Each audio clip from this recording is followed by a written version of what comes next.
बोल वृंदावन बिहारी लाल की।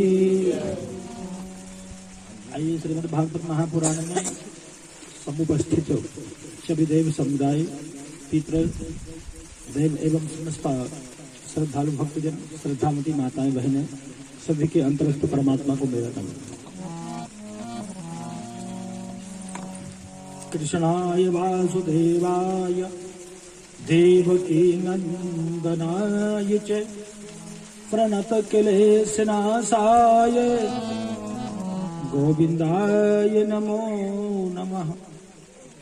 कल की कथा में आपने श्रवण किया श्रीमद् भागवत महापुराण का महत्व, महात्म, कैसे कथा को सुना जाता है। और इसी बीच में धुंधकारी का दृष्टांत आपने पूर्व में श्रवण किया।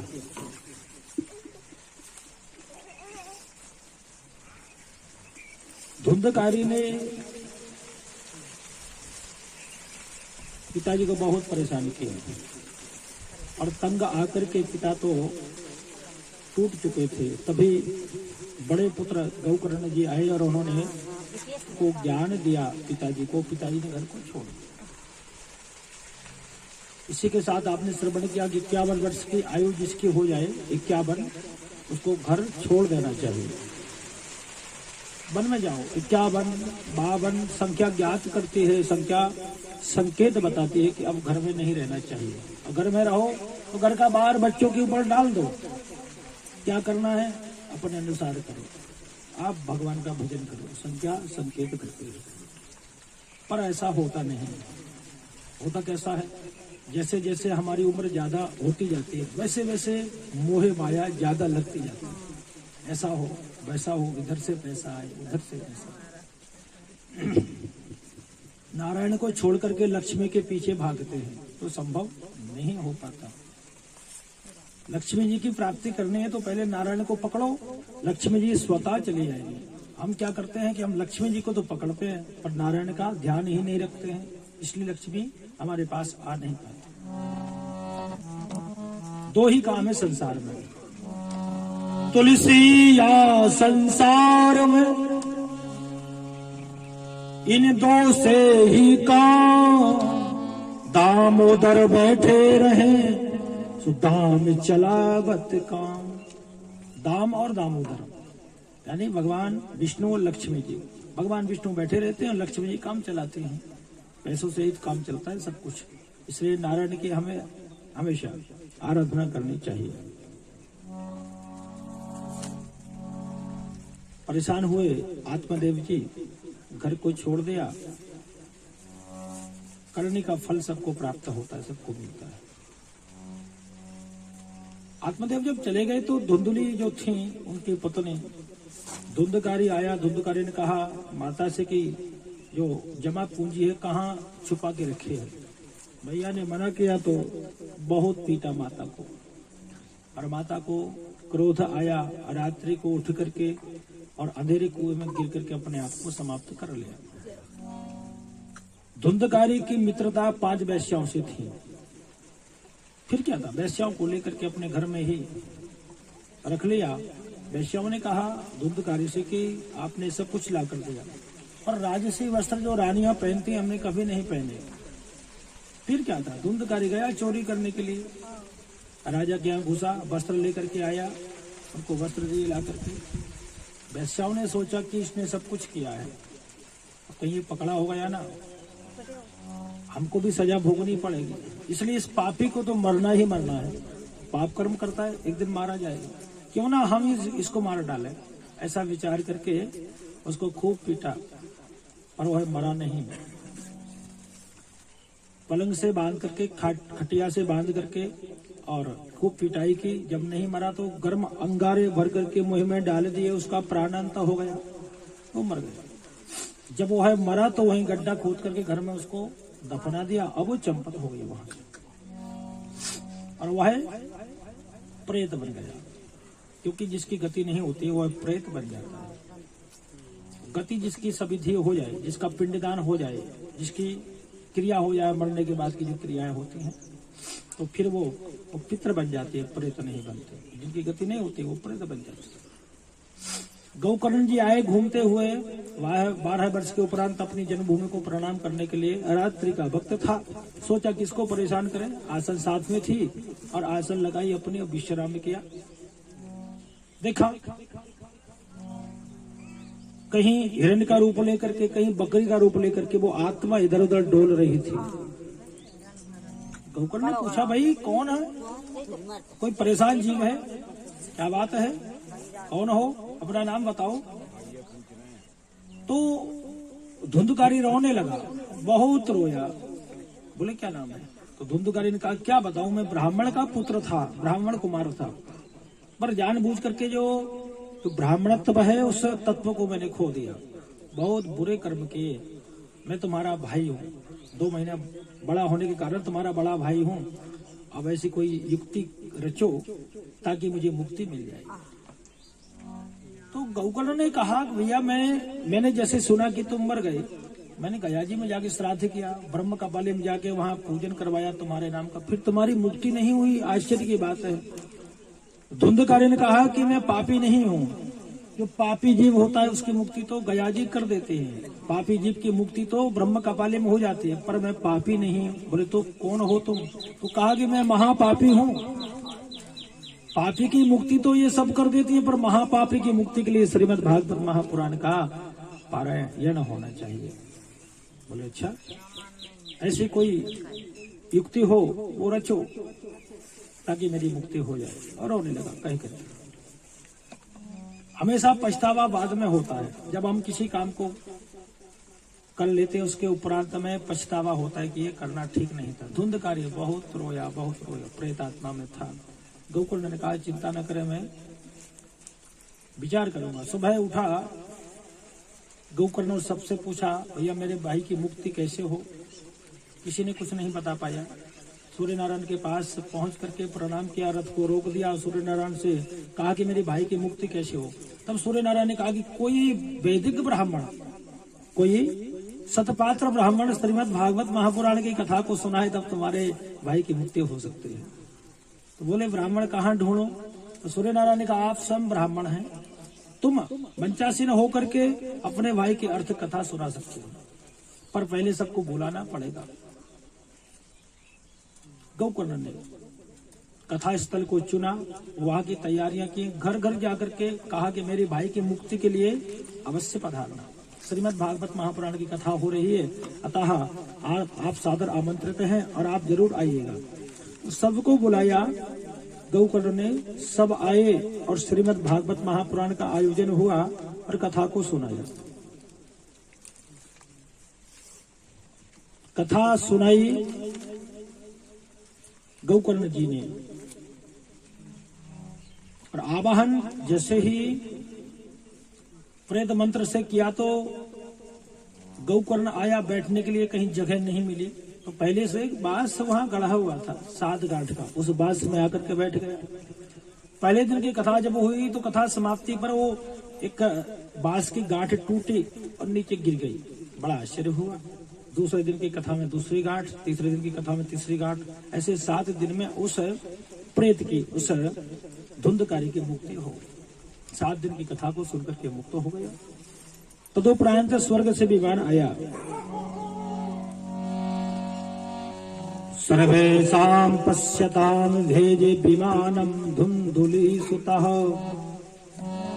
विमाने वैष्णवान् वीक्ष्य गोकर्णो वाक्यमब्रवीत। गोकर्ण जी आसन पर बैठे थे, मंचासीन।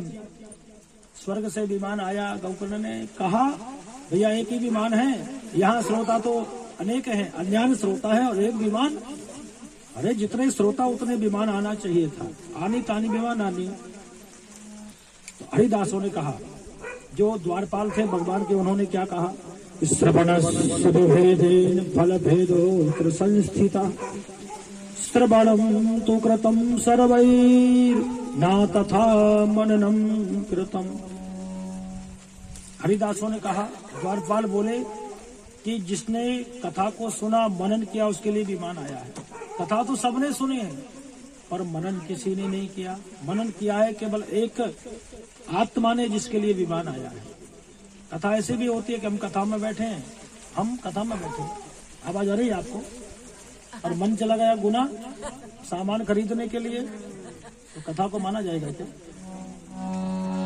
माला तो कर में फिरे, जीभ फिरे मुख माही, मनवा तो चौदिस फिरे, ऐसा सुमरण नाही। माला हाथ में घूमे, जीभ मंत्रोच्चारण करे और मन हमारा यहाँ तहाँ कबड्डी खेले, तो ये सुमरण नहीं होता है। तो कहा कि जिन्होंने सुना, मनन किया, उसके लिए विमान। तुम्हारे इतने श्रोता हैं, सबने कथा सुनी, पर मन से किसी ने कथा नहीं सुनी। जिसने मन से कथा सुनी, उसके लिए विमान आया। हमेशा हम धार्मिक कार्य करते हैं, वो छुपाने के लिए होता है। जितना भजन किया जाए उसको दुका के, छुपा के, किसी को पता न चले। देखो शर्मा जी को कैसे भजन कर रहे हैं, गौमुखी में अंदर डाल के, छुपा के किया जाता है भजन।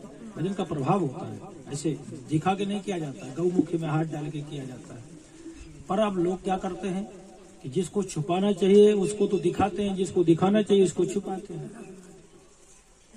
कोई पाप कर्म करो, चोरी करो, अनायास कहीं हो जाए तो उसको बताना चाहिए, ताकि हमारा पाप हमारे ऊपर ना रहे। पर कोई नहीं बताता कि मैंने चोरी की है। और जरा सा कहीं दान कर जाए ना, 50 जगह कहेंगे हमने, वहाँ वो भंडारा हो रहा है ना, 2 किलो आटा हमने भी दे दिया, चलो कोई दिक्कत नहीं, दान हो जाए कैसे न कैसे। अरे सुनो, वहाँ भंडारा चल रहा है, 2 किलो आटा हमने दे दिया वहाँ। और पता है क्या कहते हैं कि पहाड़ बराबर पाप है, सुई बराबर दान, ऊपर चढ़ के देखियो भाई कितनी दूर विमान। जरा सा दान करके बच्चों से कहते हैं कि ऊपर देखो, छत पर चढ़ के विमान आया कि नहीं, 2 किलो आटा दान करके आया हूँ भंडारे में। आज का ऐसा जमाना है, पर हमें ये सब छुपाना चाहिए। गौकर्ण ने कहा कि सबको विमान क्यों नहीं लाए, तो उन्होंने बता दिया कि भेद हुआ है, श्रवण में भेद हुआ। गौकर्ण ने कहा कि ठीक है, पर एक बात बताओ कि मैं सबको सदेह स्वर्ग ले जाना चाहता हूँ। मेरे जितने भी श्रोता है वो स्वर्ग में जाएं, कैसे संभव हो सकता है? तो गौकर्ण जी को बताया हरिदासों ने, द्वारपालों ने, आपको सबको ले जाना है स्वर्ग के लिए, तो अगली कथा करो। अगली कथा में जो तुम्हारी कथा होगी, सारे श्रोता कथावृत्ति तुम्हारे कथा पंडाल में ही यही निवास करें, कथा पंडाल को छोड़े नहीं। केवल स्नान आदि के लिए सुबह जा सकते हैं, अन्यत्र स्नान करके यही भगवान का भजन करें। नहीं फलाहार पाना है वो पाएं, शाम को कथा सुने, रात्रि को भोजन पाएं, रात्रि को संकीर्तन करें भगवान का। इस तरह से 7 दिन तक कथा होगी तो सबके लिए विमान आएंगे। और 7 दिन बाद उसी तरीके से कथा हुई, और कथा जब हुई तो जितने श्रोता थे उतने विमान आए, और सब विमान में सदैव बैठ करके स्वर्ग चले गए। बोलो वृंदावन बिहारी लाल की। ये बात आज की नहीं है, उस समय की बात है। आज की बात तो ये है कि आज की हम बात करें,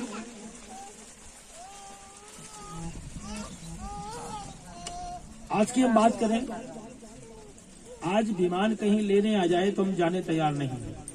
हम कहेंगे अरे अब कैसे जाएं, अभी बच्चे का विवाह करना है, कर्जा लेना देना है, बच्चे छोटे हैं, कई बातें हम बहाना बना देंगे, पर विमान में नहीं जाएंगे। एक दृष्टांत याद आ गया मुझे, ध्यान से सुने। एक संत जी मंडल लेकर के किसी गांव में आए। संत जी के साथ बहुत शिष्य थे। रात्रि में विश्राम किया, कुंभ का मेला था तो पैदल जा रहे थे, एक गांव में रुके। मुखिया को पता चला महात्मा को मंडल आया है, तो खाने पीने का बंदोबस्त कर दिया, भोजन बनाया। रात्रि को उन्होंने सत्संग किया, प्रसादी पाई। सुबह जब हुआ तो महात्मा जी उस मुखिया से मिलने गए, और मुखिया जी से बोले, मुखिया जी हम कुंभ के मेले में जा रहे हैं, आप भी चलो। कुंभ के मेले में कल उपवास करेंगे और भगवान का संकीर्तन होगा, भगवान का जाप करेंगे, 1 महीने के बाद पुनः आप घर आ जाएंगे, आप चलो। तो मुखिया जी बोले महाराज जी बच्चे की शादी करना है और लेन देन भी कुछ बकाया है, कई समस्या है, मैं तुम्हारे साथ नहीं चल सकता। ठीक है, कोई बात, चले गए महात्मा जी। पर पता नहीं ऐसा कोई ऐसा प्रेम जागृत हुआ। अगली बार कुंभ का मेला हर 12 वर्ष में लगता है। 12 वर्ष के बाद फिर वो ध्यान आया महात्मा जी को। महात्मा जी फिर पधारे उसी गांव में और पूछा कि जो मुखिया जी थे वो कहाँ गए। बच्चों ने कहा कि दो चार महीने पहले वो तो पधार गए, संसार से चल बसे। अच्छा, महात्मा जी ने आंखों को बंद किया और बंद करके आंखों को देखा कि मुखिया जी घर को छोड़कर कहीं नहीं जा सकते, क्योंकि घर में ऐसी आस्था होती है, ऐसा मोह होता है कि घर को छोड़ता नहीं। जी, आंखों को बंद किया, देखा तो मुखिया जी इस बार कुत्ता बने बाहर बैठे, कुत्ता बने बैठे। महात्मा जी ने कहा कि मुखिया जी इस बार तो चलो। तो मुखिया जी क्या बोले पता है, बच्चे भोजन करके रात्रि को सो जाते हैं और सुबह जब सूर्य उदय हो जाता है तब जागते हैं। मैं कहीं चला गया ना महाराज जी, वो चोर आ गए, सामान ले जाएंगे, घर को लूट ले जाएंगे, इसलिए महाराज माफ करो, क्षमा करो, मैं तुम्हारे साथ नहीं चल सकता। कोई बात नहीं, महात्मा जी चले गए। 12 वर्ष बाद फिर कुंभ का मेला आया, फिर आए वो। अगर पूछा बच्चों से, बच्चों को पता चल गया था कि हमारे ये पिताजी हैं, खूब सेवा शुश्रूषा की। और महात्मा जी ने पूछा कि तुम्हारा कुत्ता था जो मुखिया जी, बोले महाराज दो वर्ष हो गए, वो खत्म हो गए। फिर आंखों को बंद किया महात्मा जी ने, फिर देखा इस बार मुखिया जी पता है बछड़ा बने हुए गाय का दूध पी रहे थे। बोले मुखिया जी अब तो चलो। बोले महाराज तुम्हें सब पता है, एक ही गाय लगती है, गाय एक ही लगती है, मैं चला गया ना तो चाय की व्यवस्था गड़बड़ हो जाएगी। बोले वृंदावन बिहारी लाल की, मैं तुम्हारे साथ नहीं चल सकता। कोई बात नहीं, मैं चलो। फिर कुंभ का मेला आया 12 वर्ष बाद, फिर वो पहुंचे वहां। बोले अब तो हमारे साथ चलो। पूछा कि तुम्हारे जो पिताजी थे बछड़े के रूप में कहाँ गए, तो कहा कि 4 साल पहले खत्म हो गए। आंखों को बंद किया तो देखा मुखिया जी इस बार कीले बने हुए और मिट्टी का डेला ले जा करके ऐसे ऐसे ऊपर ले जा रहे थे। नासक का चढ़ाया था, कुंभ का पर्व था, बरसात का मौसम था। तो पूछा महात्मा जी ने मुखिया जी से कि अब इस बार तो चलो। बोले महाराज पता है ये दीवार पूरी कटी जा रही है, इसमें मिट्टी भर रहा हूँ। बच्चों को इतनी चिंता नहीं है कि दीवार में मिट्टी लगा दें, इतनी भी चिंता नहीं, मैं तुम्हारे साथ नहीं चलता। इतना मोह होता है घर के प्रति, इतना मोह। बच्चे चाहे कुछ करें पर माँ बाप का मन कहाँ मानने वाला है। एक दिन भमरा आया, भमरा उस कीड़े को ले गया, कमल पुष्प पर बिठाया। कमल का फूल जैसे ही सूर्यास्त होता है तो बंद हो जाता है। सुबह किसी भक्त ने तोड़ा, शिव जी पर चढ़ाया, किसी ने जल डाला और वह फूल बहता बहता और जैसे ही सागर में पहुंचा उसी समय मुखिया जी घर पहुंचे। पूछा बेटा वो कीड़ा था कहाँ गया। बोले पिताजी 2-4 दिन से नहीं दिख रहे, कीड़े के रूप में थे। महात्मा जी ने आंखों को बंद किया, समझ गए कि समुद्र में जा रहा है। और महात्मा जी पहुंचे, कहा मुखिया जी इस बार तो चलो। मुखिया जी बोले महाराज अब ऐसी कृपा करो, इस संसार में कोई एक बार आ जाता है तो बार बार उसे उसी घर में जन्म लेना पड़ता है किसी न किसी रूप में। अब ऐसी कृपा करो कि ये मेरा मोह टूट जाए। पुनरपि जननम पुनरपि मरणम पुनरपि जननी जठरे शयनम। जीव की बड़ी अजब कहानी है। जीव माता के गर्भ में जब आता है 6 माह में उसे सब ज्ञात हो जाता है। मैं पहले कौन था, पहले क्या किया था मैंने। सारे जन्म उसके आंखों के सामने झूमते हैं और ऐसा विचार कर करके रोता है, चीखता है, चिल्लाता है कि हे परमात्मा ने इतनी बड़ी उम्र निकाल दी पर मैंने कुछ नहीं किया। इस बार आप मुझे बाहर निकाल दो, तुम्हारा भजन करूंगा, कीर्तन करूंगा, सत्संग करूंगा, ऐसा कर्म करूंगा कि मुझे इस काल कोठरी में गर्भवास में न आना पड़े। भगवान से प्रार्थना करता है। 84 लाख योनियों को पार करके तब जीव मनुष्य रूप को प्राप्त करता है और मनुष्य बन करके सब कुछ भूल जाता है। यहाँ जब आया तो सब भूल जाता है। इतने सारे संसाधन हैं कि श्रीमद् भागवत महापुराण की बात तो यह है कि संस्कृत में है, पर रामायण तो सबके घर है। रामायण को पढ़ करके हम सुधर सकते हैं, रामायण को पढ़ करके हम अपना स्वधर्म पालन कर सकते हैं, पर ध्यान नहीं देते हैं। और एक दिन वो आता है कि यहाँ से चले जाते हैं, जो कर्म करते हैं उसको भुगतना पड़ता है। इसलिए कथा के अनुरूप अपना जीवन यापन हम करें। गोकर्ण जी ने कथा सुनाई, जितने श्रोता उतने विमान आए, सबकी मुक्ति हुई। अयोध्यावासिनः सर्वे यथा रामेण संगता तथा कृष्णेन ते नीता गोलोकम योगी दुर्लभम्। अब कथा के लिए बताया, दैवज्ञम तु समाहूय मुहूर्तम प्रत्ययत्नतः विवाहे यादृशं वित्तम तादृशं परिकल्पयेतु। किसी को श्रीमद् भागवत महापुराण कथा करानी हो, सबसे पहले ब्राह्मण देवता के पास जाए, जाकर के पूछे कि मेरे नाम से कब मुहूर्त निकलता है, अच्छा शुभ मुहूर्त हो। उसके उपरांत विवाहे यादृशम वित्तम, विवाहे यादृशम वित्तम तादृशम परिकल्पयेत। विवाह में जितना पैसा खर्च होता है, आज के समय में जितना पैसा विवाह में खर्च हो उतना पैसा इकट्ठा कर ले श्रीमद् भागवत महापुराण की कथा कराने के लिए। विवाह 1 लाख का भी होता है, विवाह 1 करोड़ में भी संपन्न होता है। तो जितनी जैसी जिसकी श्रद्धा और भक्ति हो उस हिसाब से अपनी व्यवस्था करके और श्रीमद् भागवत महापुराण की कथा को कराना चाहिए। जहां पर कथा करानी हो उस स्थान को बिल्कुल एक जैसा समतल कर दे।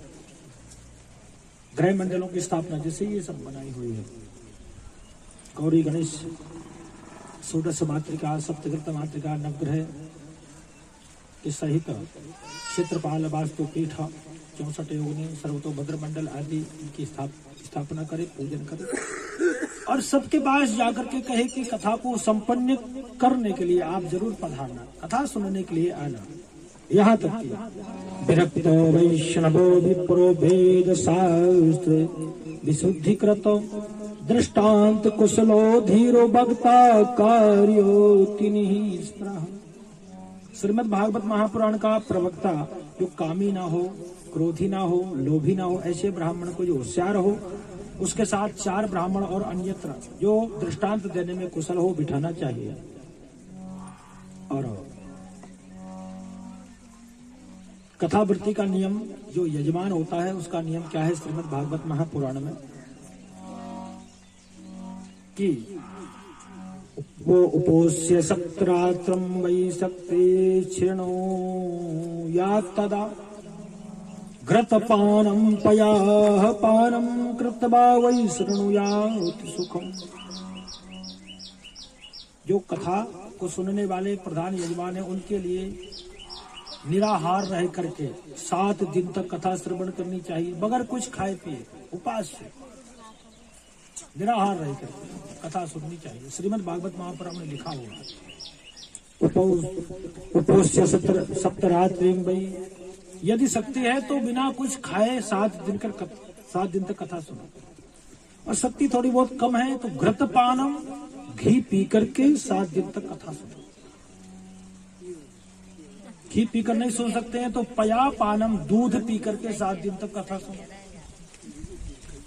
दूध पीकर सुन सकते हैं, दूध पीकर भी कथा नहीं सुन सकते तो फिर फलाहारेन वा भाव्य मेघ भुक्तम वा पुनः, फलाहार करके फलों को खा करके 7 दिन तक कथा सुनो। आप कहो भैया कि फलाहार से भी काम नहीं चलेगा तो फिर एक समय भोजन करके कथा सुन सकते हो, पर भोजन इतना किया जाए, भोजन कितना किया जाए, भोजन इतना किया जाए कि वो भोजन कथा में आकर ऊधम ना मचाए।